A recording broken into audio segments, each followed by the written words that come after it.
In this chapter, Rotational Dynamics, so far we saw kinematics of circular motion. In this video, I will be talking about the dynamics of circular motion and some of the applications of uniform circular motion. See, as we know, the circular motion is a two-dimensional motion. म्हणजे काय की आपण जर जे circular motion जे डोळ्यांनी बघतो ते म्हणजे तिचं फिजिकल पिक्चर असतं. जे अशी motion of a body along the circumference of a circle ही आपण डोळ्यांनी बघतोय. हे त्याचं फिजिकल पिक्चर आहे. आपण फिजिक्समध्ये या मोशनची थिअरी तयार करतो, म्हणजे याचं मॅथमॅटिकल फॉर्मेशन करतो, म्हणजे त्याचं एक मॅथमॅटिकल मॉडेल तयार करतो. आता ही जर मोशन आपल्याला जर ड्रॉ करायची झाली पेजवरती, तर एका लाईनवर तर ही नाही काढता येणार, एका लाईनवर सर्कल नाही काढता येत. मग आपल्याला काय लागणार आहे, तर दोन अशा लाईन लागतील, म्हणजे दोन ॲक्सिस लागतील. त्याच्याने एक प्लेन तयार होतं. याच्यामध्ये जी स्पेस असते हे असं प्लेन. म्हणजे सर्क्युलर मोशन ही प्लेनर मोशन आहे, कारण ही प्लेनवर काढता येते. आणि त्या प्लेनसाठी जर प्लेन आपल्याला जर मॅथमॅटिकली रिप्रेझेंट करायचं झाला तर आपल्याला दोन ॲक्सिस लागतात, म्हणून ही टू डायमेन्शनल मोशन आहे. प्रोजेक्टाईल मोशन सुद्धा टू डायमेन्शनल मोशन आहे. मग ह्या मोशनचा जे मॅथमॅटिकल ॲनालिसिस आपण करतो ते दोन प्रकारे केलं जातं मेकॅनिक्समध्ये. एक असतं कायनेमॅटिक्स आणि दुसरं असतं डायनॅमिक्स.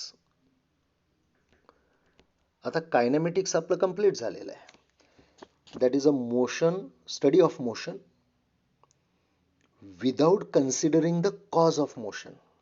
कॉज ऑफ मोशन असतं फोर्स, म्हणजे फोर्सेस जे असतील बॉडीवरचे फोर्सेस त्यांना नाही कन्सिडर करायचं आणि पूर्ण याचं मॅथमॅटिकल ॲनालिसिस करायचं, त्याला म्हणतात कायनेमॅटिक्स.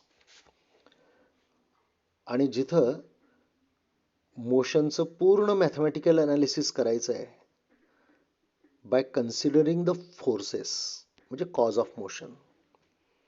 So the study of motion in which the cause of motion is taken into consideration, called as a dynamics. व कायनेमॅटिक्स आपण कंप्लीट केलेलं आहे. त्या कायनेमॅटिक्सचे व्हेरिएबल म्हणजे linear displacement, linear velocity, linear acceleration आणि तशाच angular quantities, angular displacement, angular velocity, angular acceleration, त्यातले रिलेशन्स, हे सगळं आपण कायनेमॅटिक्समध्ये पाहिलेलं आहे.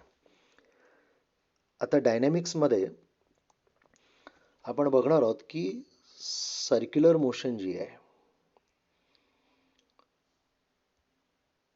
तिला ॲक्सलरेशन हे असतं. म्हणजे ते युनिफॉर्म सर्क्युलर मोशन असो का नॉन युनिफॉर्म सर्क्युलर मोशन असो. युनिफॉर्म असेल तरी ती ॲक्सलरेटेड मोशन आहे, कारण त्याला रॅडियल ॲक्सलरेशन असतं. आणि नॉन युनिफॉर्म सर्क्युलर मोशनला तर सगळ्याच प्रकारचे असतात. रॅडियल असेल, टँजेन्शियल ॲक्सलरेशन असेल, या दोघांचा रिझल्टंट आणि अँग्युलर ॲक्सलरेशनही असेल. म्हणजे हे ॲक्सलरेटेड मोशन आहे. Circular motion is accelerated motion. Acceleration कोण निर्माण करतं?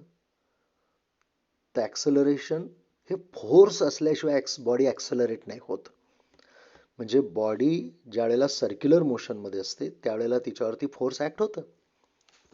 And that force is always along the radius directed toward the centre, called as a centripetal force.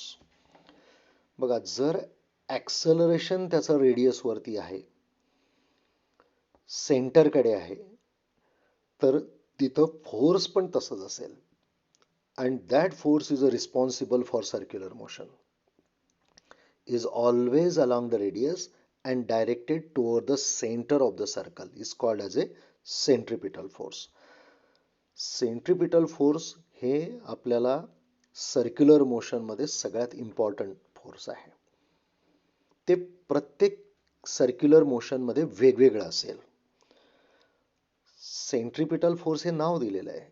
जे फोर्स त्या सर्क्युलर मोशनला मेंटेन करतं त्याचं नाव ठेवलेलं आहे सेंट्रिपिटल फोर्स. मग आता हे वेगवेगळ्या केसेसमध्ये वेगवेगळं असेल. बघूया आपण. आता आपण जर एक अशी सर्क्युलर मोशन घेतली, motion of a body, suppose a body of mass m tied to the string and railed in a horizontal circle, त्याला आपण हॉरिझॉन्टल सर्कल मध्ये रिव्हॉल्व केली. तर इथं जे आहेत टेन्शन हे सेंटरकडे आहे. टेन्शन इन द स्ट्रिंग हे सेंटर. मी तर tension is a centripetal force. जे सेंटरकडे आहे त्याचं नाव ठेवलेलं आहे centripetal. So here tension in the string is a centripetal force. आणि हे टेन्शन याला मेंटेन करताय. सेंट्रिपिटल फोर्सचं काम असतं मेंटेन द सर्क्युलर मोशन. म्हणजे आता हा स्ट्रिंग जर कट केला आपण तर ही बॉडी जी आहे ही सर्कलवर जाणार नाही, ती टँजेन्शियली फ्लाय ऑफ होऊन जाईल. म्हणजे सर्कलवर जर तिला चालायचं झालं तर टेन्शन असायलाच पाहिजे. Tension maintains the circular motion. आणि जे मेंटेन करतं, जे सेंटरकडे आहे त्याचं नाव ठेवलेलं आहे सेंट्रिपिटल. म्हणजे या केसमध्ये tension is a centripetal force. आपण दुसरी केस घेऊ. ही समजा अर्थ आहे आणि सॅटेलाइट. आपण पाहिलं की सॅटेलाइटची मोशन ही satellite, artificial satellite which is suppose revolving around the earth in a circular orbit. म्हणजे ही सुद्धा सर्क्युलर मोशन आहे. ह्या सगळ्या युनिफॉर्म सर्क्युलर मोशन आहे असं समजू आपण की त्यांचा स्पीड जो आहे तो कॉन्स्टंट आहे. म्हणजे ह्या UCM आहे असं धरू सध्या आपण. हे तर असतेच सॅटेलाइटची. मग इथं gravitational force of earth on a satellite is toward the earth, ज्याचा आहे त्याच्याकडे. म्हणजे अर्थचं फोर्स सॅटेलाइट वरती अर्थकडे म्हणजे सेंटरकडे आहे. या सर्क्युलर मोशन जी आहे सॅटेलाइटची ही याच्या सेंटरकडे जे आहेत ती कोणतं फोर्स आहे इथं तर ग्रॅव्हिटेशनल फोर्स. म्हणजे इथं जे ग्रॅव्हिटेशनल फोर्स आहे, समजा m is a mass of satellite, capital M is a mass of the earth and suppose a small r is a distance between this two, then the gravitational force of a earth on a moon is a gmm upon r square. हे सेंटरकडे आहे. आणि हे जे force आहे हे या सॅटेलाइटची motion maintain करत आहे. हे जर नसेल तर हा सर्कलवर नाही फिरणार. आणि म्हणून हे आहे इथलं सेंट्रिपिटल फोर्स. तसंच आपण समजा ॲटम मध्ये आलो. न्यूक्लियस समजा हा हायड्रोजनचा न्यूक्लियस आहे. त्याच्यावरती चार्ज असतो +E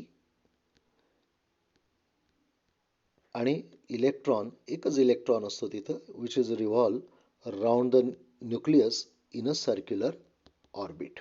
हा इथे इलेक्ट्रॉन आहे ज्याच्यावरती चार्ज आहे -E. आता ही जी सर्क्युलर मोशन आहे ही सुद्धा युनिफॉर्म सर्क्युलर मोशन आहे. आता याला कोण मेंटेन करतंय तर जर हा सर्कलवर फिरतोय, याला कोण फिरवतोय, याला कोण मेंटेन करतंय तर हे यातलं फोर्स. आणि ते इथं आहे electrostatic force of attraction between positively charge nucleus and negatively charge electron.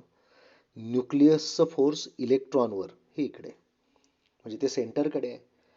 म्हणजे हे इथलं सेंट्रिपिटल फोर्स आहे. मग इथलं सेंट्रिपिटल फोर्स म्हणजे कोणतं तर या दोघांमधलं force, that is 1/4πε0 E² upon R². या दोघांमधलं फोर्स कुलोम फोर्स हे इथलं सेंट्रिपिटल फोर्स आहे.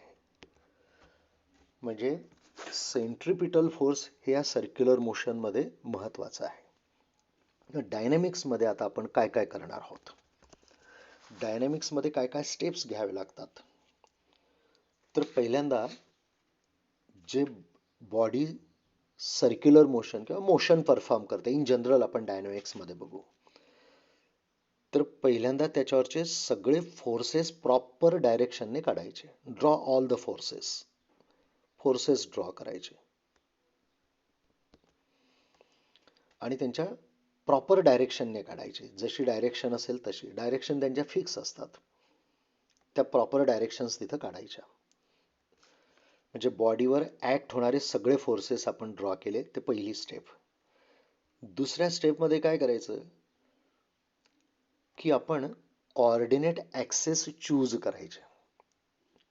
ते आपल्या इंटरेस्टनुसार. सर्क्युलर मोशनमध्ये काय करायचं केव्हाही सेंट्रिपिटल फोर्स आपला इंटरेस्ट आहे. म्हणजे सेंटरकडे जे बॉडीला ऍक्सलरेशन मिळतं तिकडे एक ऍक्सिस टाकायचा आणि परपेंडिक्युलर डायरेक्शनला दुसरा एक ऍक्सिस टाकायचा. म्हणजे तो आपल्या हातात आहे कोऑर्डिनेट ऍक्सेस चूज करणं. म्हणजे सेकंड स्टेप असेल डायनॅमिक्समध्ये, चूज द कोऑर्डिनेट ऍक्सेस.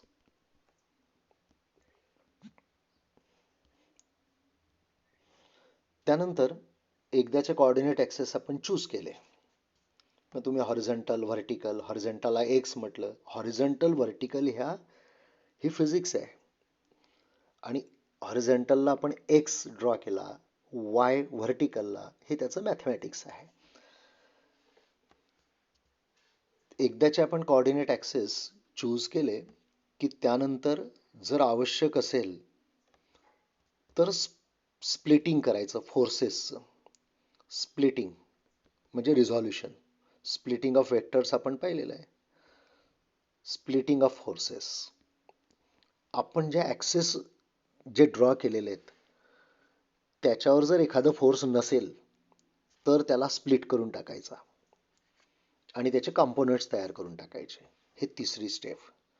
आणि चौथी स्टेप आहे, एकदाचे कॉम्पोनंट्स तयार झाले की मग बघायचं बॅलन्स आहे का अनबॅलन्स आहे. बॅलन्स असेल तर बॅलन्स फोर्सेसचं इक्वेशन लिहायचं, net force is equal to 0. आणि जर अनबॅलन्स फोर्सेस असतील तर जे काही अनबॅलन्स फोर्स आहे त्याला म्हणायचं मास इंटू ऍक्सलरेशन. म्हणजे फोर्स इक्वेशन्स तयार करायचे. Force equations. आता दोन ऍक्सिस असेल तर दोन्ही ऍक्सिसला वेगवेगळे इक्वेशन्स तयार करायचे. आणि हे एकदाचं फोर्स इक्वेशन मिळालं म्हणजे ती जी मोशन आपल्याला जी डोळ्यांनी दिसते त्याचं आपण इक्वेशन ऑफ मोशन तयार केलं.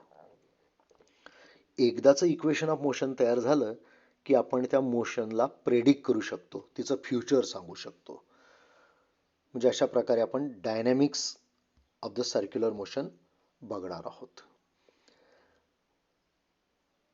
आता यामध्ये डायनॅमिक्सची आयडिया तुम्हाला केव्हा येईल, ज्या वेळेला आपण ॲप्लिकेशन्सवरती जाऊ त्यावेळेला. आपण बघूया applications of uniform circular motion. आपण फक्त आता युनिफॉर्म सर्क्युलर मोशन घेतोय ज्यामध्ये लिनियर स्पीड हा कॉन्स्टंट असतो. लिनियर स्पीड कॉन्स्टंट म्हणून v is equal to R omega, त्याच्यानुसार ओमेगा कॉन्स्टंट. वेलॉसिटीची लिनियर वेलॉसिटीची डायरेक्शन चेंज होते, पण अँग्युलर वेलॉसिटीची जी डायरेक्शन आहे ती नाही चेंज होत. UCM मध्ये आपण पाहिलेलं आहे डायरेक्शन ऑफ ओमेगा तो सुद्धा कॉन्स्टंट. पण याची डायरेक्शन चेंज होते म्हणून तिथं ऍक्सलरेशन असतं ते रेडियल और सेंट्रिपिटल. ओमेगा पूर्णपणे कॉन्स्टंट असतो UCM मध्ये, वेक्टर मॅग्निट्यूड ॲज वेल ॲज डायरेक्शन. आणि म्हणून अँग्युलर ऍक्सलरेशन 0 असतं. हे UCM आपण पाहिलेलं आहे. आता ऍक्च्युअल आपण एक मोशन घेणार आहोत, त्याच्यावरचे फोर्सेस ड्रॉ करणार आहोत, ऍक्सिस कोऑर्डिनेट ऍक्सिस घेणार आहोत, फोर्स इक्वेशन घेणार आहोत, हे सगळं आपण करणार आहोत. पहिलं ॲप्लिकेशन युनिफॉर्म सर्क्युलर मोशनचं, म्हणजे त्याचं पूर्ण डायनॅमिक्स आपण बघणार आहोत. आणि ती मोशन आहे motion of a vehicle on a horizontal curve road. Horizontal curve road म्हणजे आपलं एक असा प्लेन रोड आहे आणि त्याला टर्निंग आहे, जे हॉरिझॉन्टल कर रोड. म्हणजे रोड आपण असं जे टर्निंग असतं रोडवरती, त्यावरती व्हेकल मूव्ह होते. आता ही जी व्हेकल आहे, हे समजा तिचे जे टायर्स जे आहेत आणि रोड, हा रोड सरफेस, यावरचे पहिल्यांदा फोर्सेस ड्रॉ करायचे. बघा, आपल्याला जर आता ह्याचं पूर्ण डायनॅमिक्स स्टडी करायचं आहे आणि मोशन आपण घेतलेली आहे ही युनिफॉर्म सर्क्युलर मोशन. त्याचं एक एक्झाम्पल घेतोय की समजा याचा व्ही कॉन्स्टंट आहे, व्ही कॉन्स्टंट आहे, म्हणजे हे युनिफॉर्म सर्क्युलर मोशन आहे, हे आपण घेतलेलं आहे. मग काय करायचं, पहिल्यांदा याच्यावरचे फोर्सेस सर्व जे आहेत ते ड्रॉ करून टाकायचे आहेत. मग आपण आता फोर्सेस ड्रॉ करू. हे जे व्हेकल मी पुन्हा काढतो, हा रोड सरफेस आहे आणि ही व्हेकल, हा रोड सरफेस, ही व्हेकल आहे, त्याचे हे व्हील, टायर.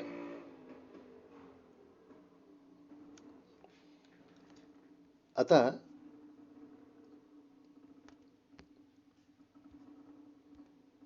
इथं जे फोर्सेस आहे ते कोणते असेल? Suppose m is a mass of the vehicle, v is a speed of the vehicle, that is a constant.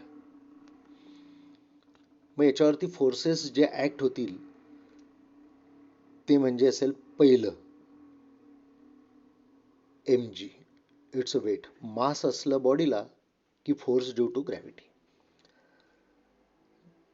दुसरं फोर्स जे असेल ते म्हणजे नॉर्मल रिॲक्शन. या रोडला ही व्हेकल टच झालेली आहे. ज्या वेळेला एखादी बॉडी दुसऱ्या एखाद्या बॉडीला टच होते त्यावेळेला कॉन्टॅक्ट फोर्सेस अराईज होतात. कॉन्टॅक्ट फोर्सेस हे दोन प्रकारचे आहेत. एक म्हणजे नॉर्मल फोर्स आणि दुसरा आहे फ्रिक्शनल फोर्स. म्हणजे आता दोन्हीचा विचार करावा लागेल. नॉर्मल फोर्स म्हणजे रोड सरफेसला ते परपेंडिक्युलर असतं, हे झालं नॉर्मल फोर्स. आणि फ्रिक्शनल फोर्स जे असतं त्या नॉर्मलला परपेंडिक्युलर असतं आणि सरफेस जे आहेत त्याला ते टँजेन्शियल असतं, म्हणजे ते असं असेल. हे फ्रिक्शनल फोर्स आहे. म्हणजे या टायरवर जे रोडचं जे फ्रिक्शनल फोर्स आहे ते हे आहे. हे सगळे फोर्सेस आपण ड्रॉ केले. फोर्सेस ड्रॉ करताना बघायचं की बॉडीला मास आहे म्हणजे तिला वेट असेल, ते व्हर्टिकली डाऊनवर्ड काढायचं. नॉर्मल फोर्स हे केव्हाही सरफेसला परपेंडिक्युलर असतं. मग ते बॉडी कॉन्टॅक्टमध्ये आहे का, कॉन्टॅक्टमध्ये असेल तर नॉर्मल फोर्स असतंच असतं. त्यानंतर जर रिलेटिव्ह मोशन जर होत असेल, म्हणजे आता हे टायर रोडवरती मूव्ह होत आहे, मग तिथं जर त्यांच्यामध्ये त्या दोन बॉडीजमध्ये जर रिलेटिव्ह मोशन असेल किंवा हू घातली असेल तर तिथं फ्रिक्शनल फोर्सचा विचार करायचा. ते केव्हाही टँजेन्शियल असतं टू द सरफेस. मग आता ही इथं इनवर्डच का आहे, तर ज्या वेळेला व्हेकल ही टर्निंगवर येते त्यावेळेला हे जे व्हील जे आहेत त्याचे हा पॉइंट ऑफ कॉन्टॅक्ट आहे, हा पॉइंट ऑफ कॉन्टॅक्ट. ज्या वेळेला ती या साईडला टर्न होईल त्यावेळेला हे पॉइंट ऑफ कॉन्टॅक्ट इकडे जायला करतील. मग हा जो रोड सरफेस जो असतो हा जो आहे त्याच्यावरती या डायरेक्शनला फ्रिक्शनल फोर्स एक्झर्ट करेल, म्हणजे त्याची रिलेटिव्ह व्हेलॉसिटी झिरो करायचं काम करतो. आणि म्हणून फ्रिक्शनल फोर्स हे टुवर्ड द सेंटर आहे. बघा, आता ही सर्क्युलर मोशन आहे. सर्क्युलर मोशनचं सेंटर इकडे आहे, म्हणजे या रोडचं सेंटर, या कर्व्हेचरचं सेंटर. आता ॲक्सेस घेताना आपण काय करायचं, तर ॲक्सेस घेताना आपला इंटरेस्ट काय, तर सेंटर. सर्क्युलर मोशनमध्ये सेंटरकडे आपला इंटरेस्ट आहे. सेंटरकडे आपला इंटरेस्ट आहे. तिथं आपण एक ॲक्सेस ड्रॉ करायचा, का आपल्याला सेंट्रिपिटल कोणतं आहे ते शोधायचं आहे, म्हणून आपण एक ॲक्सेस तिथं ड्रॉ केला, म्हणजे तो हॉरिझॉन्टलवर आला. मग त्याला आपण एक्स ॲक्सिस म्हटलं आणि याला परपेंडिक्युलर डायरेक्शनला दुसरा घेतला आपण, हा वाय ॲक्सिस. बघा ही 2 डायमेन्शनल मोशनसाठी आपण 2 ॲक्सिस चूज केले. हा आपला एक्स ॲक्सिस आहे आणि हा आपला वाय ॲक्सिस आहे. हे आपले आता 2 ॲक्सिस झाले, म्हणजे ते असेल हॉरिझॉन्टल आणि व्हर्टिकल. हे हॉरिझॉन्टल आहे ॲक्च्युली, हे व्हर्टिकल आहे. हॉरिझॉन्टलला आपण एक्स ॲक्सिस ड्रॉ केला, व्हर्टिकलला वाय ॲक्सिस ड्रॉ केला. आणि व्हेकल जी आहे, व्हेकल ही अशी आहे आपली व्हेकल. सेंटर आपलं इकडे आहे हॉरिझॉन्टल वरती, का हा रोडचं कर्व्हेचर हा असा आहे. आणि याच्यावरचे फोर्सेस जे आहेत ते आपण पाहिलं की एक इथं आहे एम जी आणि एक दुसरा जो आहे तो इथं नॉर्मल फोर्स आणि तिसरं फोर्स आहे इथं, हे फ्रिक्शनल फोर्स. आता सगळे फोर्सेस जर पाहिले आपण तर त्यांच्या डायरेक्शन्स ज्या आपण ज्या ॲक्सेस चूज केलेले आहेत त्याच्यावरच आहे. म्हणजे कुठल्याच फोर्सला स्प्लिटिंग करायची गरज नाही. जी आपली जी तिसरी स्टेप होती की जर रिक्वायरमेंट असेल तर स्प्लिटिंग करायचं, तर इथं स्प्लिटिंगची गरज नाही. मग आपण आता याच्यानंतर फोर्स इक्वेशन तयार करू. फोर्स इक्वेशन तयार करताना आपण एक्स ॲक्सिसचा विचार करा फक्त. एक्स ॲक्सिसला काय होत आहे? एक्स ॲक्सिसला फक्त एकच फोर्स आहे, फ्रिक्शनल फोर्स, आणि ते सेंटरकडे आहे, म्हणजे अनबॅलन्स फोर्स आहे. आणि unbalance force is equal to mass of the body into acceleration. आता सेंटरकडे जे ॲक्सलरेशन आहे ते सेंट्रिपिटल, ते आहे v square upon r. R is a radius of curvature of the road. हे रोडचं जे कर्व्हेचर आहे त्याचा रेडियस आहे, म्हणजे त्याचे सर्क्युलर मोशनचे जे सर्कल असतं त्याचं हे रेडियस आहे. हे एक फोर्स इक्वेशन झालं एक्स ॲक्सिसला. दुसरं फोर्स इक्वेशन वाय ॲक्सिसला बघू आपण. वाय ॲक्सिसला व्हेकल काही अशी रस्त्यावर उड्या मारत नाही आहे, इकडे वर खाली वर खाली असं नाही करत आहे. ती वाय डायरेक्शनला तिला मोशन नाही आहे. वाय डायरेक्शनला त्याच्यावर बॅलन्स फोर्सेस आहे असा त्याचा अर्थ आहे. म्हणजे N is a balance by m g. म्हणजे वाय डायरेक्शनचं जर फोर्स इक्वेशन लिहायचं झालं तर आपण असं लिहिणार N is equal to M g, कारण त्या डायरेक्शनला तिला ॲक्सलरेशन नाही, म्हणून net force zero. Net force zero म्हणजे अपवर्ड पॉझिटिव्ह, डाऊनवर्ड निगेटिव्ह आणि इज इक्वल टू झिरो, आणि म्हणून ते असतं N is equal to M g, म्हणजे बॅलन्स फोर्सेस आहे. म्हणजे अशा प्रकारे फोर्स इक्वेशन्स आपण तयार केले. एक्स ॲक्सिसला जे आहेत ते झालं f s is equal to M V square upon r, आणि वाय डायरेक्शनला जे आहेत ते आहे N is equal to M g. आता जो एफ एस फ्रिक्शनल फोर्स आपण 11 मध्ये पाहिलं, फ्रिक्शनल फोर्सचा एकमेव formula mu S into N. Mu s is a coefficient of static friction, N is a normal reaction. मग इथं जे नॉर्मल रिॲक्शन जी आहे ती सेकंड इक्वेशनवरून आपल्याला माहिती आहे की एम जी आहे. मग ही एनची व्हॅल्यू याच्यात टाकून द्यायची की आपल्याला फ्रिक्शनल फोर्स मिळेल. म्हणजे फ्रिक्शनल फोर्स जे आहेत इक्वेशन 1 मधलं ते आता असं होईल mu S N, frictional force आहे म्यू एस इंटू एन, एनची व्हॅल्यू एम जी, जे झालं frictional force, is equal to M V square upon R. बघा N is equal to M G होता, frictional force is equal to mu S into N, म्हणजे frictional फोर्सची value झाली mu S into M G, आणि ती equation 1 मध्ये आपण टाकून दिली. एम एम कॅन्सल करा की आपल्याला मिळेल V square is equal to V square is equal to mu S R into G. R तिकडे नेला आपण, so this is a V square. म्हणजे त्या व्हेकलचा जो स्पीड आहे तो इज इक्वल टू घेतला. ॲक्च्युली काय असतं की फ्रिक्शनल फोर्स जे आहेत हे मॅक्सिमम असेल तर is equal to sine, otherwise काय असतं, फ्रिक्शनल फोर्स हे केव्हाही लेस दॅन ऑर मॅक्सिमम म्हटलं तर इज इक्वल टू असतं. म्हणून आपण याला अशी साईन वापरू. So V square less than or equal to mu S R G. म्हणजे आता या व्ही ची व्हॅल्यू काय मिळाली आपल्याला, V less than or equal to under root of mu R G. Mu एसच्या ऐवजी म्यूच म्हणू आपण त्याला, म्यू आर जी. म्हणजे काय बघा, आता ही जी व्हेकल आहे ती व्हेकल ज्या वेळेला टर्निंगवर जाईल त्यावेळेला तिला तिची सर्क्युलर मोशन मेंटेन करणारा फोर्स हे आहे फ्रिक्शनल फोर्स. बघा, फ्रिक्शनल फोर्स शिवाय ती टर्न नाही होऊ शकत. फ्रिक्शनल फोर्स सेंटरकडे आहे. फ्रिक्शनल फोर्स जर नसेल तर व्हेकल कधीच टर्न होणार नाही. बघा, जर आपण समजा हे दोन्ही रोड आणि रोड एकदम ग्लासचा गुळगुळीत असा सरफेस तयार केला, no friction.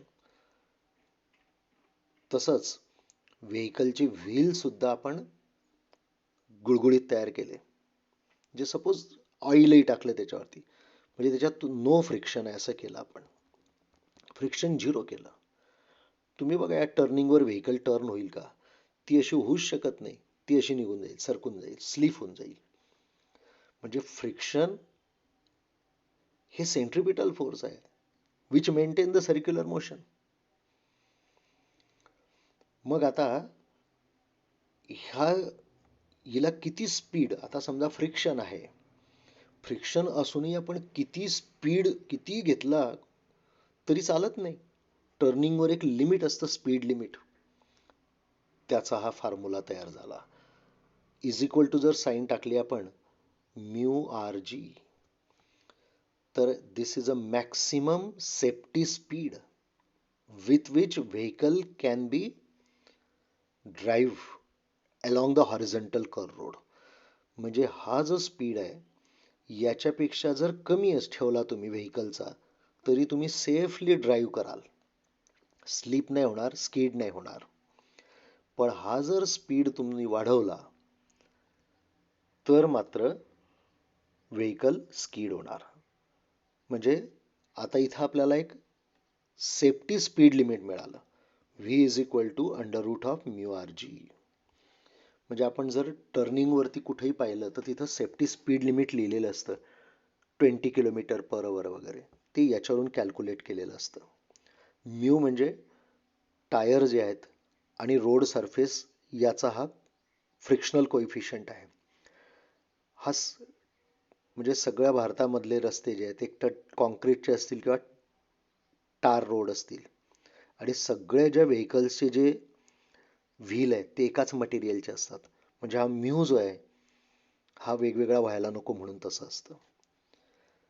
R is a curvature. म्हणजे जर आता रोड जर असा असेल म्हणजे आर कमी झाला म्हणजे तुम्हाला तिथं स्पीड कमी घ्यावा लागेल, तेव्हा तुम्ही सेफली ड्राईव्ह करू शकाल.